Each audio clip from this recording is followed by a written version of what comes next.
Muy buenos días, amigos y hermanos. El Señor les bendiga a cada uno de ustedes esta mañana.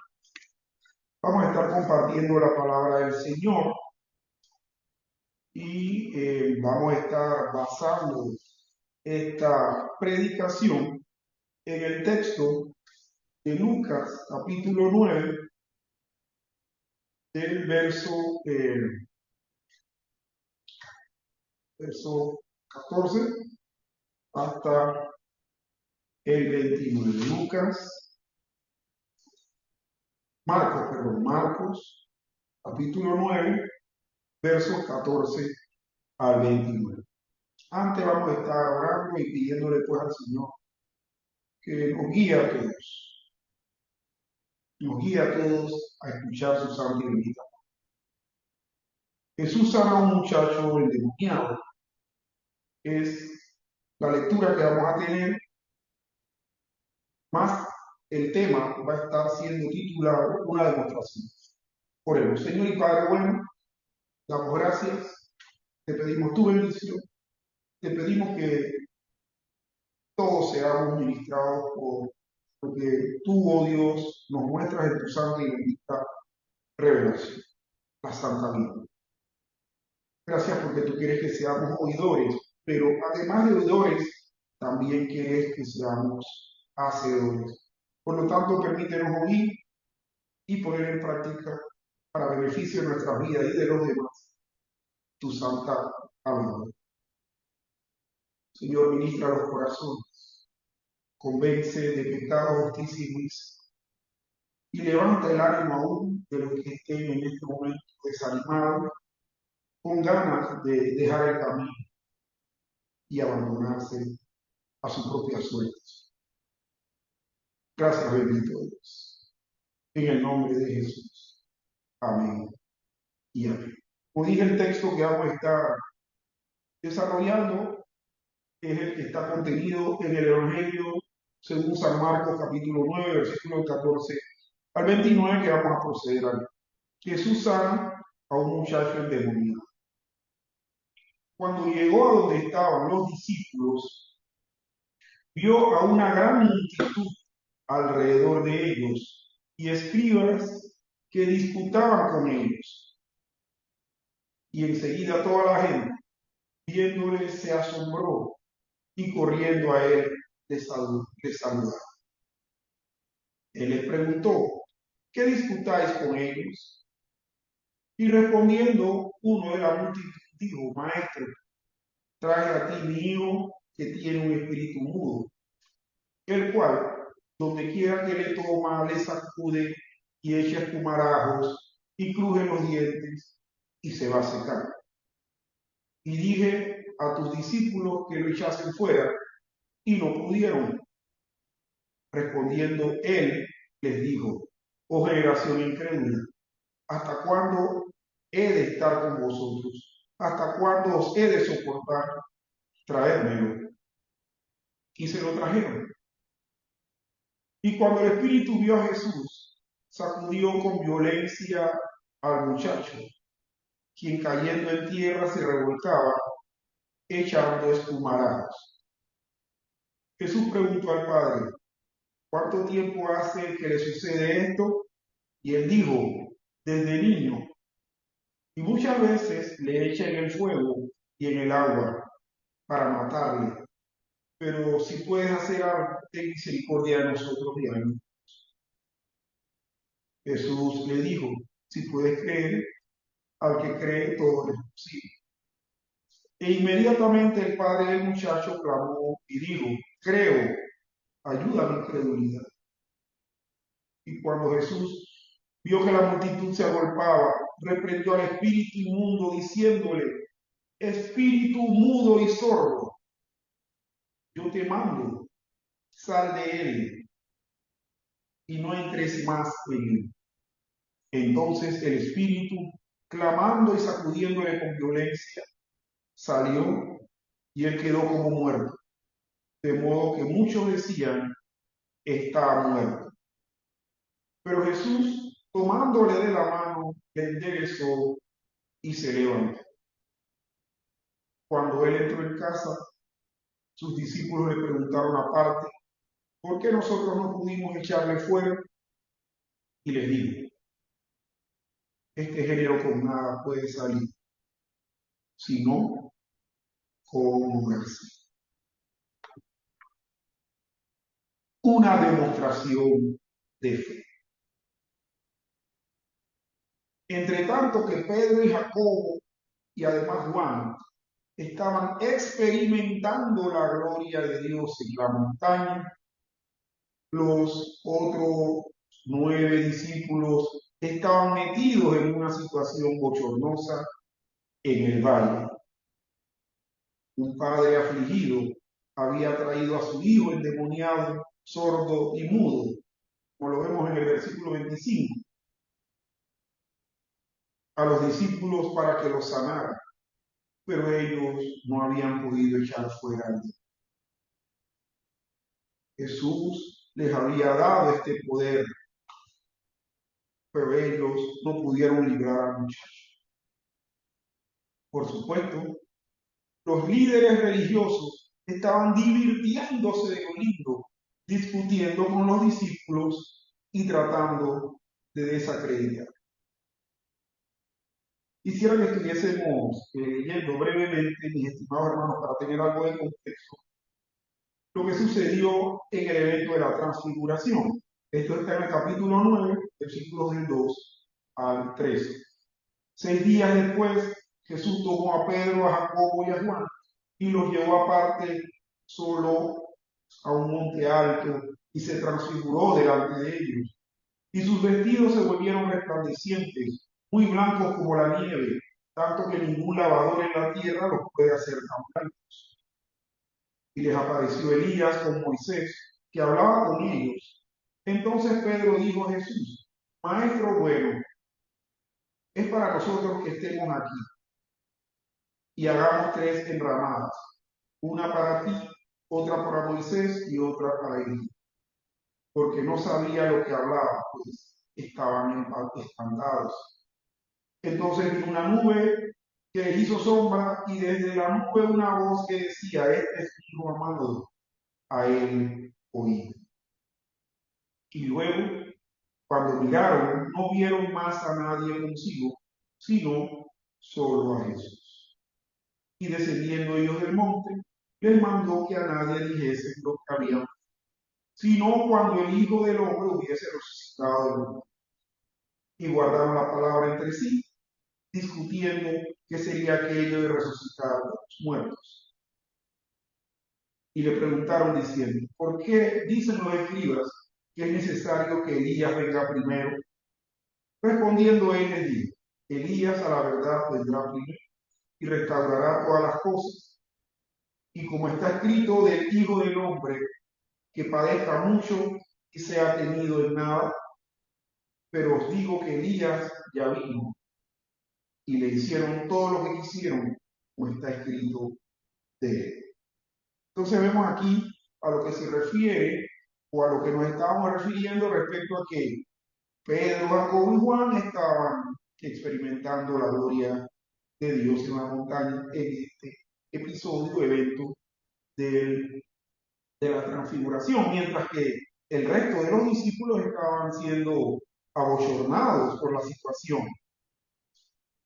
Y habiendo leído el pasaje, vemos que dice, y cuando Jesús vio que la multitud se agolpaba, reprendió al espíritu inmundo, diciéndole, espíritu mudo y sordo, yo te mando, sal de él y no entres más en él. Jesús tuvo que resolver una situación que sus discípulos no habían podido resolver. Ya él les había dado este poder.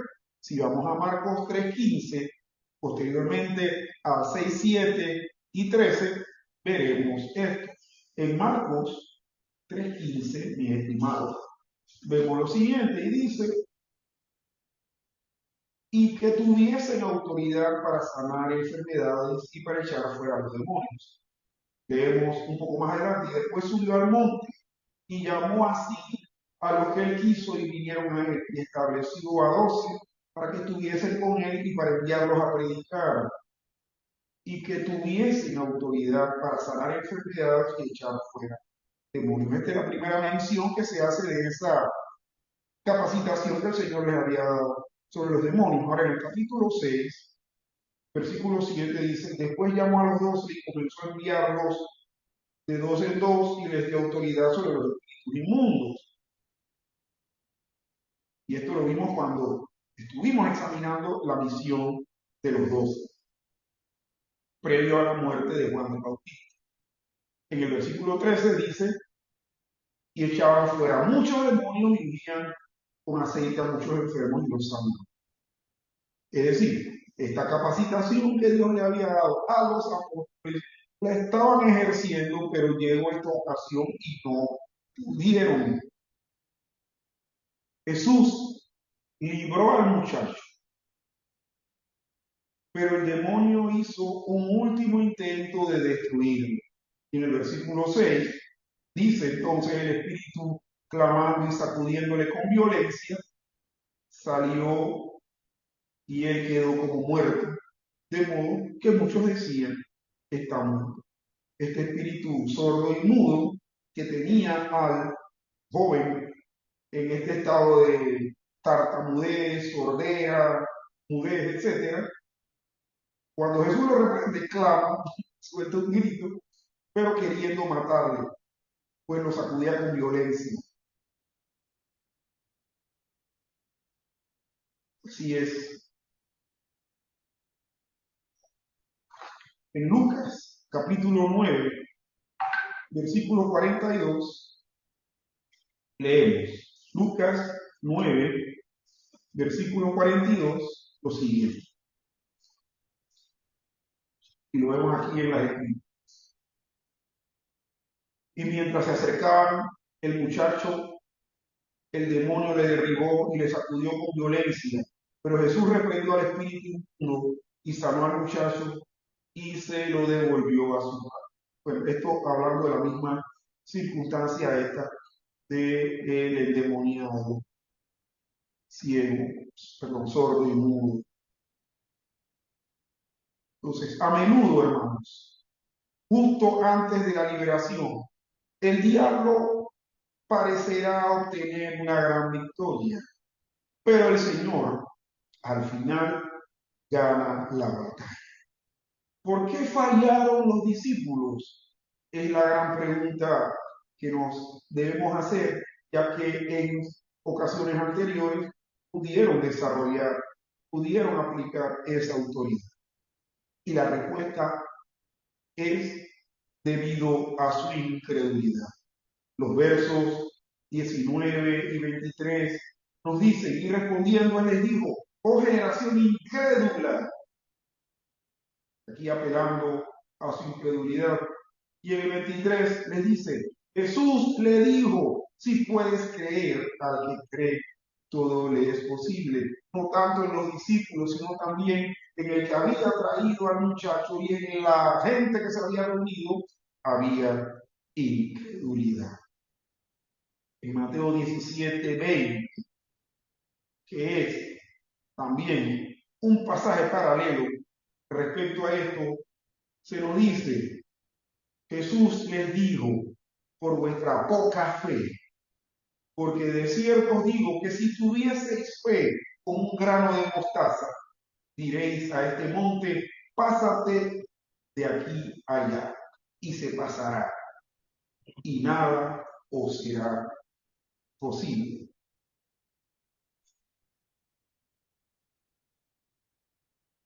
Además de su incredulidad, también se debió a su falta de oración y disciplina. En el verso 19 de aquí de Marcos 9, perdón, el verso 29 de Marcos 9 dice: y le dijo, este género con nada puede salir, sino con ayuno y oración. Al parecer, durante la ausencia del Señor, los hombres se habían descuidado en su andar espiritual. Esto nos parece muy peculiar y muy parecido a lo que se dio como cuando Moisés subió al monte a recibir las tablas de la ley y el pueblo se dejó al abandono espiritual y al pecado. Durante la ausencia del Señor, los hombres, los discípulos, habían descuidado su andar espiritual. ¿Cuán importante es estar con vigor espiritual? Uno nunca sabe cuando alguien necesitará ayuda. La falta de fe de los discípulos fue una gran preocupación del Señor. Como veremos en Marcos 4:40, en el capítulo 6 también, del verso 50 al 52, y en el capítulo 8, del 17 al 21 lo vemos. Marcos 4:40 dice, y les dijo, ¿por qué estáis así amedrentados? ¿Cómo no tenéis fe? En el capítulo 6, versículos del 50 al 52 dice, porque todos le veían y se turbaron, pero enseguida habló con ellos y les dijo, tened ánimo, yo soy, no temáis. Y subió a ellos en la barca y se calmó el viento, y ellos se asombraron en gran manera y se maravillaban, porque aún no habían entendido lo de los panes, por cuanto estaban endurecidos sus corazones. Y en el capítulo 8, versículos 17 al 21, dice, y teniendo Jesús y entendiéndolo Jesús, les dijo, ¿qué discutís? ¿Por qué? Porque no tenéis pan. ¿No entendéis ni comprendéis? Aún tenéis endurecido vuestro corazón. Teniendo ojos no veis y teniendo oídos no oís. Y no recordáis cuando partí los 5 panes entre 5,000. ¿Cuántas cestas llenas de los pedazos recogisteis? Y ellos dijeron, 12. Y cuando los 7 panes entre 4,000, ¿cuántas canastas llenas de los pedazos recogisteis? Y ellos dijeron, 7. Y les dijo, ¿cómo aún no entendéis? La falta de fe. Por eso es que hemos denominado este momento de exposición de la palabra una demostración de fe. La fe o la falta de fe no afecta a Jesús, no afecta a Dios. La falta de fe nos afecta a nosotros, que somos los que nos hemos convertido del pecado a Dios, que hemos salido de las tinieblas a la luz y que estando en luz, nuestros comportamientos y nuestros pensamientos son parecidos a los que teníamos cuando estábamos en tinieblas. La exposición del texto de Marcos capítulo 9, versículos del 14 al 29, vamos a dividirlo en 2 partes. La parte A, cuando estaremos haciendo énfasis en que los discípulos intentan liberar al muchacho. Y la segunda parte, o la parte B, cuando Jesús finalmente libera al muchacho. Esta primera parte, los discípulos intentan liberarlo, estará pues desarrollándose en lo que nos dicen los versículos del 14 al 19. Y la segunda parte, donde vemos a Jesús finalmente liberando al muchacho, lo estaremos pues viendo de acuerdo a los versículos del 20 al 21. Los discípulos intentan liberar. En el versículo 14 leemos, cuando llegó a donde estaban los discípulos, vio una gran multitud alrededor de ellos y escribas que disputaban con ellos. Escribas que disputaban. Jesús, nuestro Señor, nunca usó la fórmula profética, así dice el Señor, al contrario de los escribas, cuya autoridad derivaba de la enseñanza que habían recibido de sus antepasados.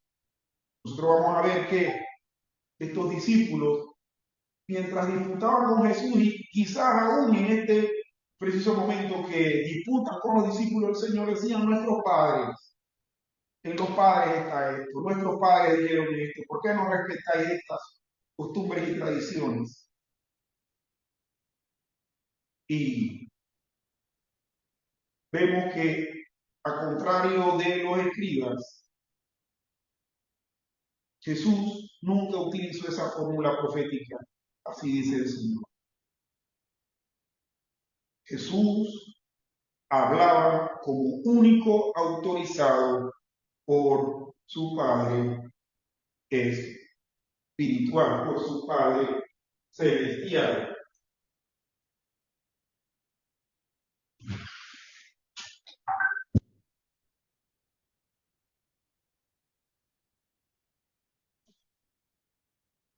Y una cosa interesante también es que ya desde esta discusión, desde esta disputa, estamos viendo la fe de los discípulos mermar.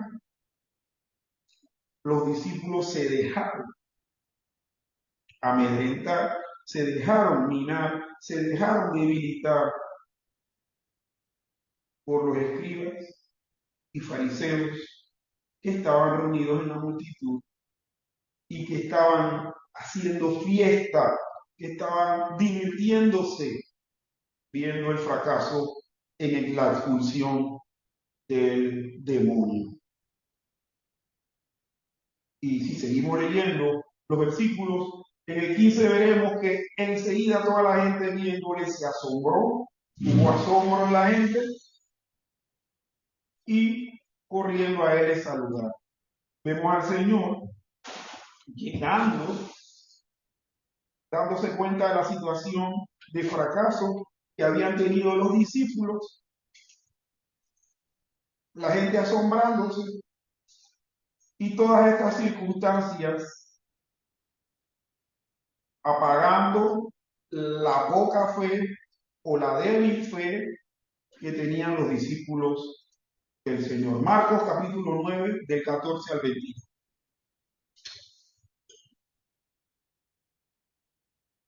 En el 16 seguimos viendo que él les preguntó: ¿qué disputáis con ellos? Una de las cosas que minan la fe del creyente es que en el ejercicio de su creencia se pierde el tiempo en disputas y discusiones estériles con los que, escuchando, no quieren entender, y que viendo no quieren creer. Hoy está de moda, y más en redes sociales, esto de los apologistas cristianos por redes sociales. Y vemos que esta modalidad se ha caracterizado por querer avergonzar al contrincante. Muchos de ellos, al ser avergonzados, ¿qué hacen? Reniegan su fe, se cambian de comunidad religiosa, y en el peor de los casos, apostatan de la fe. ¿Qué vemos en esta circunstancia como un ejemplo para nosotros? Que en el ejercicio de nuestra fe, en exponer nuestras creencias a los demás, y en aún, como en el caso que estamos viendo aquí, teniendo que ejercer un ministerio en el cual el Señor nos capacitó, no entremos en discusiones con los que están de espectadores. No entremos en discusiones con los que están oyendo. Simplemente dispongamos la palabra y que sea Dios quien convenza. Preguntaban recientemente en un grupo que qué opinaba, si era necesario ir hasta las últimas consecuencias en un debate con un ateo, y ponían varias opciones. Sí, ¿por qué? No, ¿por qué? Sí, no, o más o menos, ¿por qué? A un ateo es difícil de convencerlo, aún muchas veces teniendo ellos a los mejores exponentes para que les logren convencer. Sin embargo, el ateo se basa mucho en su orgullo, en su propia creencia, aunque él no lo crea, ella al final termina renegando y termina poniendo en menosprecio los argumentos de la persona que está debatiendo, conversando con él. Jesús les pregunta, ¿qué disputáis con ellos? Y en el versículo 17 dice, y respondiendo uno de la multitud, ni siquiera los discípulos respondieron, y respondiendo una de la multitud dijo, maestro, traje a ti mi hijo, que tiene un espíritu mudo. Esta persona, que posteriormente veremos que es el padre del muchacho endemoniado, usa el término maestro.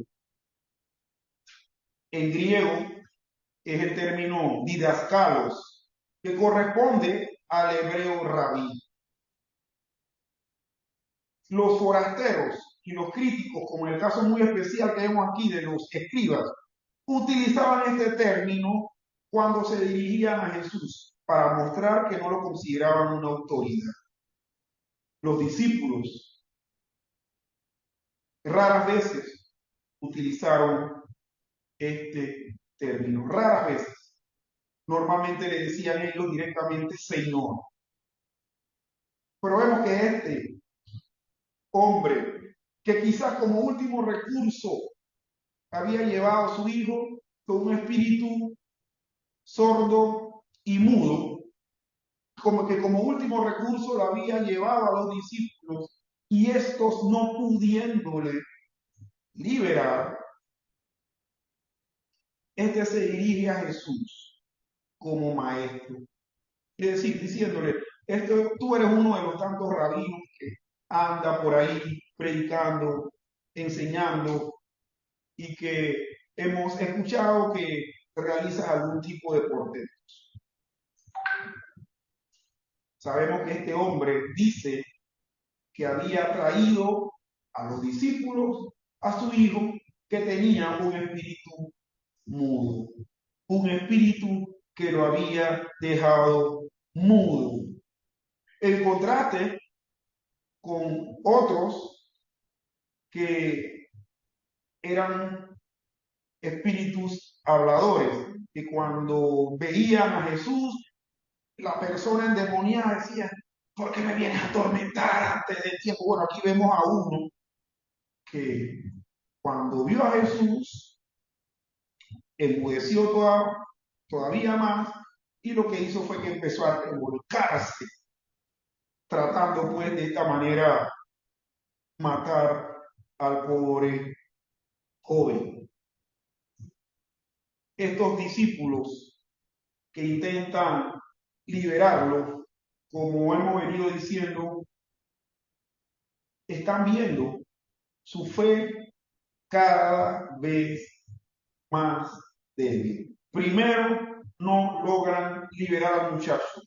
Segundo, la gente se asombra y va directamente donde Jesús y le pone la querella.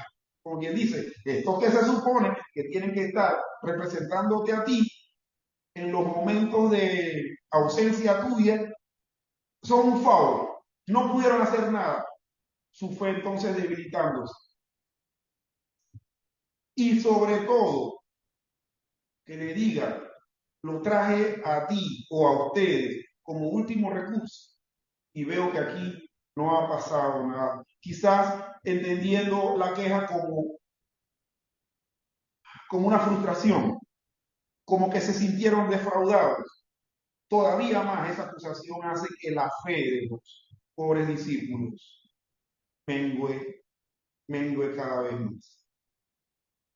En el verso 18, el cual nos dice, el cual donde quiera que le toma, es decir, el espíritu, el cual donde quiera que le toma, le sacude y echa espumarajos y cruje los dientes y se va secando y dije, perdón, a tus discípulos que lo echasen fuera y no pudieron. Una dolencia que por lo que vemos aquí reflejado parecía un ataque epiléptico, pero causada por una posesión demoníaca.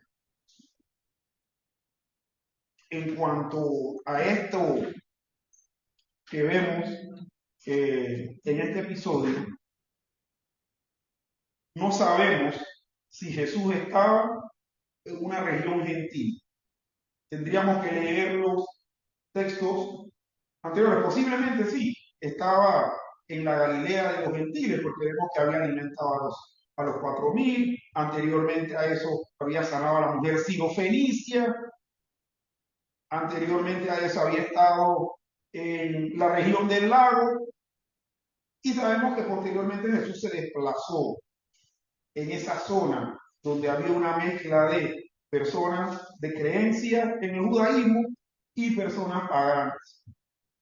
Pero uno de los comentarios que muchas veces se dice es que la mayoría de las personas que estaban teniendo estas posesiones demoníacas eran personas que no eran israelitas. Y si lo eran porque habían abandonado la creencia de ellos. En este versículo 18 se acusa directamente tus discípulos. Así como en Mateo 17:16, que es el texto o uno de los textos paralelos, los discípulos no pudieron sanar a un niño mientras Jesús fue transfigurado. Decíamos anteriormente que este episodio del fracaso de estos discípulos a la hora de sanar al muchacho o a liberar al muchacho del demonio se parece mucho al evento que se dio en el monte Sinaí, cuando el pueblo, Moisés le dice al pueblo que espere ahí, que él va a encontrarse con Dios en el monte, y cuando vieron que se demoró mucho, ¿qué hizo el pueblo? ¿Dónde está Moisés? ¿Por qué tarda tanto? Hagamos nuestros dioses que nos sacaron de Egipto. Aquí en Panamá, seguramente en el resto de América Latina, tenemos el dicho que dice que cuando el gato no está, los ratones hacen fiesta. Cuando estamos lejos de la comunión con el Señor, definitivamente que circunstancias como esta, de bochorno, de fracaso, de debilidad, se dan. En el versículo 19, que leemos por lo siguiente, dice, y respondiendo él, les dijo, oh generación incrédula, ¿hasta cuándo he de estar con vosotros? ¿Hasta cuándo os he de soportar? Traédmelo. Preguntas y exclamaciones que no son para nada retóricas, son expresiones de no del Señor. Yo me imagino, si estuviésemos en un contexto parecido al de la actualidad, Jesús diciendo así, ¿hasta cuándo con ustedes? Yo no puedo alejarme un poco porque hacen desastres. El Señor enojado, el Señor frustrado, el Señor molesto. Y dice, vosotros, ustedes. ¿Y quiénes eran esos a los que el Señor señala como generación incrédula? El padre del muchacho endemoniado, a los discípulos que no pudieron expulsar al demonio y a la gente reunida. Todas estaban demostrando incredulidad. Todas estaban poniendo en menosprecio a Dios, a Cristo, al enviado del Señor. Además de eso, en este mismo versículo se les dice a esa gente, generación incrédula. El padre del muchacho endemoniado, la multitud también, probablemente se habían desesperado mientras Jesús estaba en el monte. Y noten el asombro de esa misma gente a la que Jesús llama generación incrédula en el versículo 15 que leímos anteriormente, cuando dice, enseguida toda la gente viéndole se asombró. Quizás pensaron que Jesús ya no iba a regresar.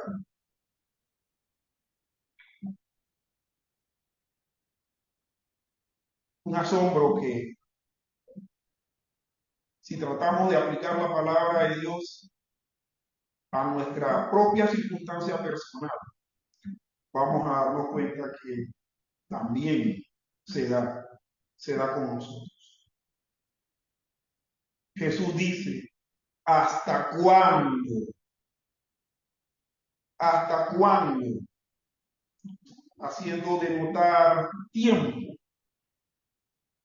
Precisamente Jesús no estaría con ellos mucho tiempo.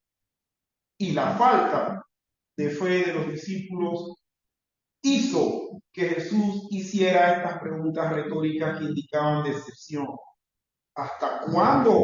Sepan muy bien que ya yo estoy pronto a ser entregado en manos de gentiles y a derramar mi sangre y no voy a estar aquí. Cambien, maduren. Yo recuerdo con estas palabras lo que una vez creo que me dijo mi padre, entre las muchas cosas que él me decía, me llegó a decir, aproveche el tiempo porque yo no te voy a durar para siempre. Y no es que el Señor no nos vaya a durar para siempre, Él estará con nosotros todos los días hasta el fin del mundo. Pero el hasta cuándo de Jesús tiene que ver con el hecho de que yo no voy a estar aquí físicamente para estarle resolviendo los problemas. Yo voy a estar con ustedes, infundiéndoles poder, voy a estar con ustedes, infundiéndoles paz, tranquilidad, voy a estar infundiéndoles seguridad, madurez, pero tienen que dejar de ser incrédulos. ¿Hasta cuándo? ¿Será, hermanos, que esta circunstancia en la que los discípulos intentaron fracasadamente liberar al muchacho del demonio se puede parecer a muchas de nuestras experiencias? La respuesta que yo personalmente puedo decir es, ¿cuál será la respuesta de cada uno de ustedes? El Señor les guíe a entender cuál es.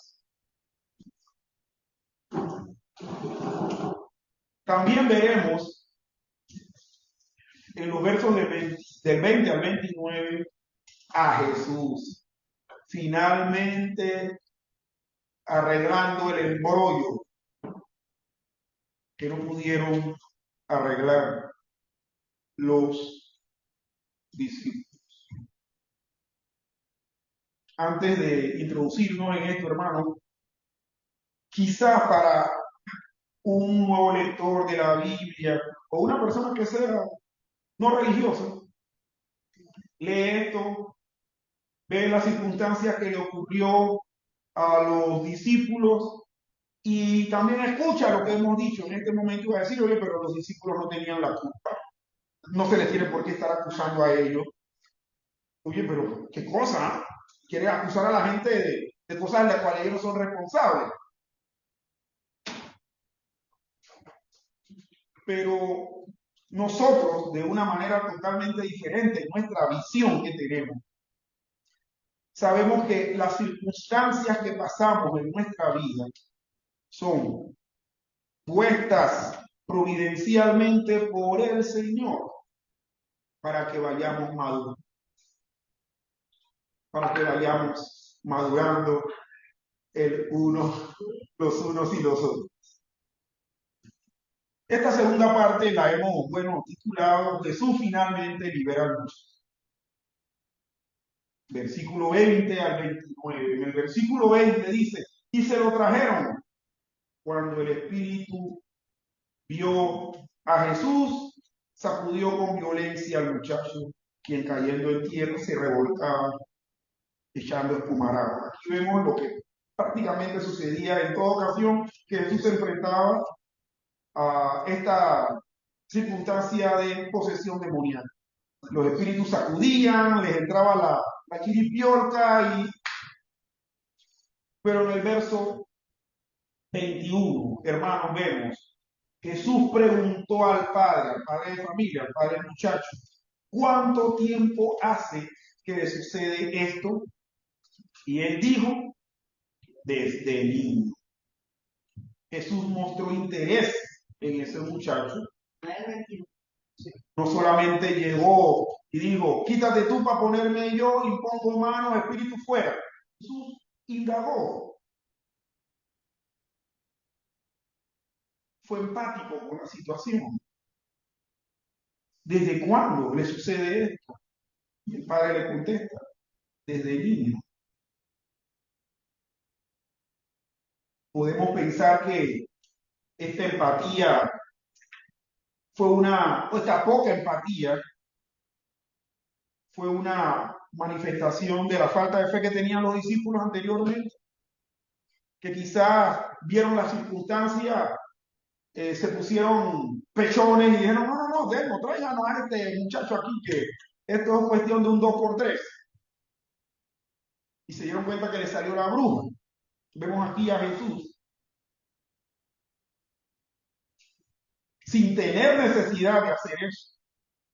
Porque Jesús si quería, chasqueaba los dedos y el demonio tenía que irse. Pero Jesús muestra interés en el muchacho. Y para él, para Jesús, era más que un simple objeto para demostrar su poder. El muchacho no era uno más con el cual él iba a mostrar que era el Mesías. Era más que eso. Era un ser humano, un alma, que estaba siendo objeto de un tormento por esa posesión. Jesús mostró empatía. En el verso 22 dice, y muchas veces, sigue diciendo el Padre, y muchas veces le echa en el fuego y en el agua para matarle. Pero si puedes hacer algo, ten misericordia de nosotros y ayúdanos. Bueno, antes de hacer un comentario propio de lo que significa este texto, pero me llama mucho la atención, ¿no? Que en verdad, aún hasta el Padre tenía una crisis de fe, porque le cuenta lo que le pasa. Jesús le preguntó desde cuándo, él dice desde niño. Bueno, a veces el Espíritu le echa en el fuego, a veces en el agua para matarle. Pero miren que él dice, pero si puedes hacer algo, como diciendo, bueno, ya que tus discípulos no pudieron, si tú puedes, entonces ten misericordia de nosotros y ayúdanos. Este padre de familia le dice a Jesús, ten misericordia. Es decir, Señor, compadécete de nosotros. Aquí, esto de ten misericordia es una palabra que en el griego es plangisoromai, que literalmente dice que Jesús tuvo retorcijones intestinales cuando supo la situación puntual de este chico. Es decir, la empatía del Señor le llevó a él a tener la misma sensación que nosotros a veces tenemos frente a una situación triste de otra persona. Yo he sentido a veces eso que aquí se está enfatizando.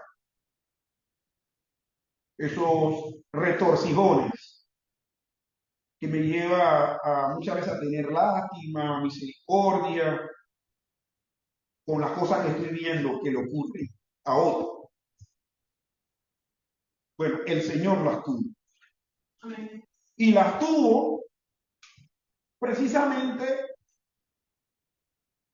en la circunstancia que Él va seguramente a resolver. Jesús se conmovió. Quizás nosotros, muchas veces a la hora de demostrar nuestra fe no funciona porque no nos ponemos en el lugar del otro y no tenemos misericordia. En el verso 23 sigue diciendo, Jesús le dijo, si puedes creer, al que cree, todo le es posible. El Padre le había dicho, si puedes hacer algo, ten misericordia. Y Jesús le dijo, bueno, si puedes creer, todo te es posible. Yo soy de los que he entendido, y les comento esto, hermanos, porque en un curso que una vez tomé, se llamaba Hermenéutica Bíblica, hablamos de que una de las formas que el Señor tenía de decir las cosas era con ironía. Nuestro Señor era muy irónico. Y no sé si esto era una forma muy peculiar en la época, pero Jesús usaba de manera muy regular la ironía. Y aquí vemos a él respondiéndole con ironía. El Padre le dice, si puedes hacer algo, ten misericordia. Y Jesús le dice, bueno, si puedes creer, todo te será posible.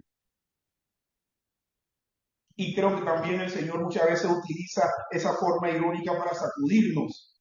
El poder y el amor de Dios son constantes. Y la fe recibe los dones que Dios ha preparado. Si tienes fe, cree. Si tienes fe para que Dios haga a través de ti las cosas que tienes que hacer o que se tienen que dar para beneficio y salvación de otros, desarrolla la fe. ¿Cuál es el problema, hermano? El problema son nosotros mismos. Eso es así. Se dio un fracaso con los discípulos, pero no se dio con Jesús. Porque Jesús en esta humanidad que estaba manifestando supo lidiar con cada una de estas cosas. Jesús sabía sus capacidades, él no dudó de ellas, simplemente las desarrolló, las aplicó y le demostró a los demás que precisamente era eso, falta de fe. Y si nos vamos ya a un aspecto un poco más amplio, cuando uno no tiene fe, es porque no quiere obedecer lo que la palabra está precisamente diciendo. En el verso 24 se sigue diciendo, e inmediatamente el padre del muchacho clamó y dijo, creo, ayuda a mi incredulidad. El padre clamó con fe, pero luchaba con la pesada carga de su hijo y con la incapacidad de los discípulos. El mérito ni depende de lo grande o lo pequeño, de la debilidad o de la fortaleza de la fe, sino de los méritos de Cristo, en los que se gozó aquel padre que tenía poca fe. Así como se gozaron de ellos Abraham, Pablo y otros que poseían una fe gozosa y firme. Haciendo un comentario de esto que se menciona aquí respecto a Abraham. Miren, Abraham salió de su parentela sin saber a dónde iba. ¿Y qué es lo que nos dice el texto de Hebreo? Salió como quien veía al invisible. Hermano, eso era tener fe, ¿verdad? Eso era tener bastante fe. ¿Y en quién descansaba la fe de Abraham, por lo que vemos en el contexto general de la Biblia, la fe de Abraham, que le fue contada por justicia, descansaba en los méritos de Cristo, descansaba en los méritos de ese Mesías del cual iba a ser ancestro, descansaba en los méritos de ese Mesías que se dice en la Biblia, en Génesis capítulo 12, que en esa simiente serían benditas las familias de la tierra. Esa misma fe que se muestra aquí en este versículo 24 fue la que llevó al padre del muchacho a clamar y decir, creo, ayuda a mi incredulidad. Y no solamente a confiar en el Señor, sino a reconocer que él estaba teniendo incredulidad.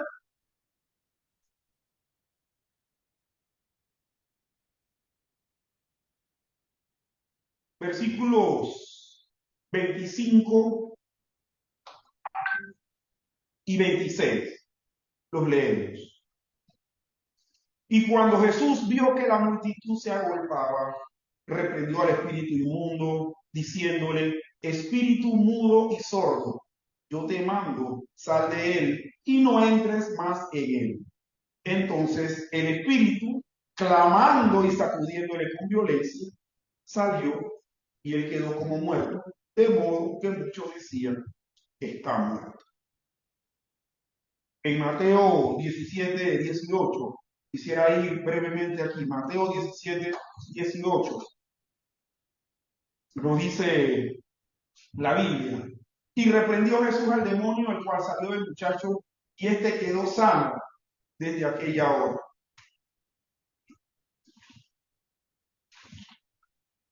Los discípulos expulsan al demonio, no pueden vencerlo.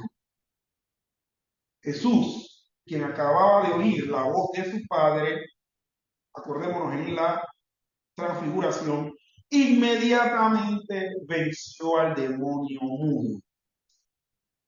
Y ahí resulta que el diablo a algunos les rompa el pescuezo o les prive de la razón, a otros los ahogue en el agua y a otros los impele a suicidarse y a otros a desgracias horribles.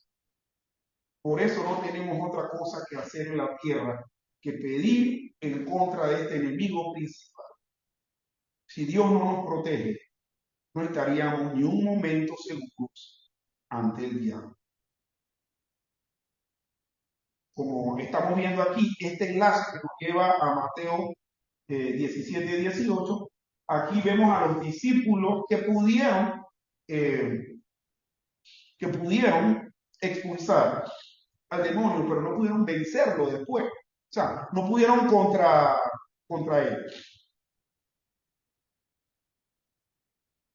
Y creo que de esto debemos tomar para que se les quite la idea a muchos de eso de querer estar enfrentando a los demonios y estarlos reprendiéndolos y regañándolos, como que si tuviésemos de manera innata la capacidad de hacer ese tipo de cosas. En la Biblia, a los que se dice que de manera taxativa tenían la capacidad de hollar serpientes, de expulsar demonios, de sanar enfermedades, fue a los discípulos del Señor, a los apóstoles, no a ningún cristiano común más. Sin embargo, hoy vemos que muchos quieren adjudicarse esos dones apostólicos. Y por eso es que vemos los fracasos, por eso es que vemos los fraudes, por eso es que vemos los bochornos. Los mismos discípulos a los cuales el mismo Jesús, en el momento que los escogió, les dio esa potestad, no pudieron posteriormente, según lo que nos dice la versión de Mateo, contender contra el demonio, contender contra el espíritu malo ese. Pero hermanos, nosotros mucho menos, mucho menos. De hecho, en la amplia literatura, mis hermanos, que hay respecto a los temas de liberación, en la amplia literatura que hay, se nos dice de manera clara que estos dones eran de los apóstoles. Y si se llega a expresar de alguna manera en el día de hoy, va a ser a personas que Dios ha escogido puntualmente para esa ocasión, no para que estén planeando ni organizando campañas de sanidad y de liberación. Miren que la orden que Jesús da a todos los que habían creído en él es ir y hacer discípulos.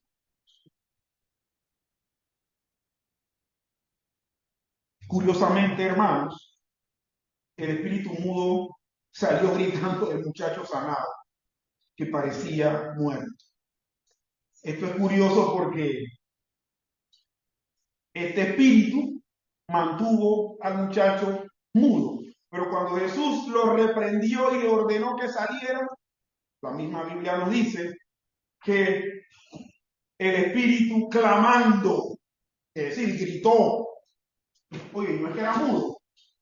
Bueno, vemos que cuando los poderes demoníacos son confrontados por el poder de Dios, se enloquecen,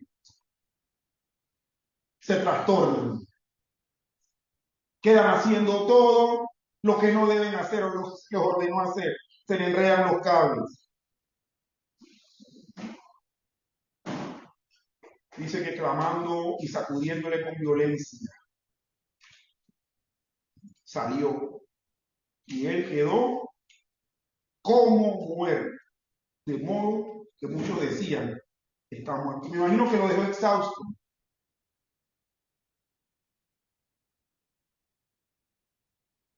En el versículo 28 se nos dice, cuando él entró en casa, sus discípulos le preguntaron aparte, ¿por qué nosotros no pudimos echarle fuera? Ay, yo creo que yo hubiese preguntado lo mismo si hubiese estado en esa circunstancia. Pero dice primero que entró en casa. Y frecuentemente, y eso lo vamos a ver casualmente después de cada uno de estos eventos y circunstancias que se nos cuenta de Jesús, que él se reunía aparte con sus discípulos en una casa después de un evento significativo. Jesús tenía lugares donde estar, independientemente de la región a la que se desplazara. Bueno, fue en esa casa donde los discípulos le preguntan, ¿por qué no pudimos echarle fuera? ¿Y por qué no pudimos? Antes ellos habían tenido éxito expulsando demonios. ¿Pero por qué no pudimos? Jesús le responde en el versículo 29, cuando le dice, y les dijo, este género con nada puede salir, sino con oración y ayuno. Hermanos, hay diferentes clases de demonios que tienen diferentes poderes. El éxito anterior de los discípulos, como el que mencionamos en el capítulo 6, versículo 13, en un exorcismo, no los había preparado para este caso que estamos viendo en este momento. Y les había dado confianza en ellos mismos. Y también entendamos que una de las enseñanzas que toda esta lectura nos está dando es que uno no debe alejarse del ejercicio de devoción al Señor, porque si se aleja uno se debilita. ¿Por qué Jesús le dice, este género no sale con ayuno y oración? ¿Será que ellos, en ese descuido que tuvieron, habían dejado de orar o habían dejado de tener estos ayunos rituales que como judíos bien practicaban ellos durante el año?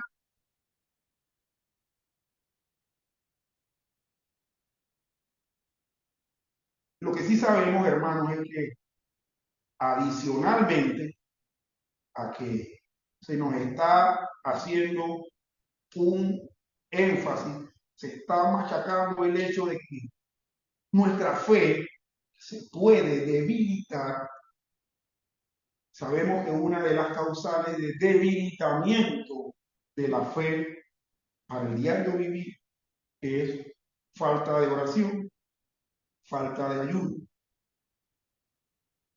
Hermano, en conclusión, y repitiendo brevemente lo que hemos examinado pues, en esta mañana.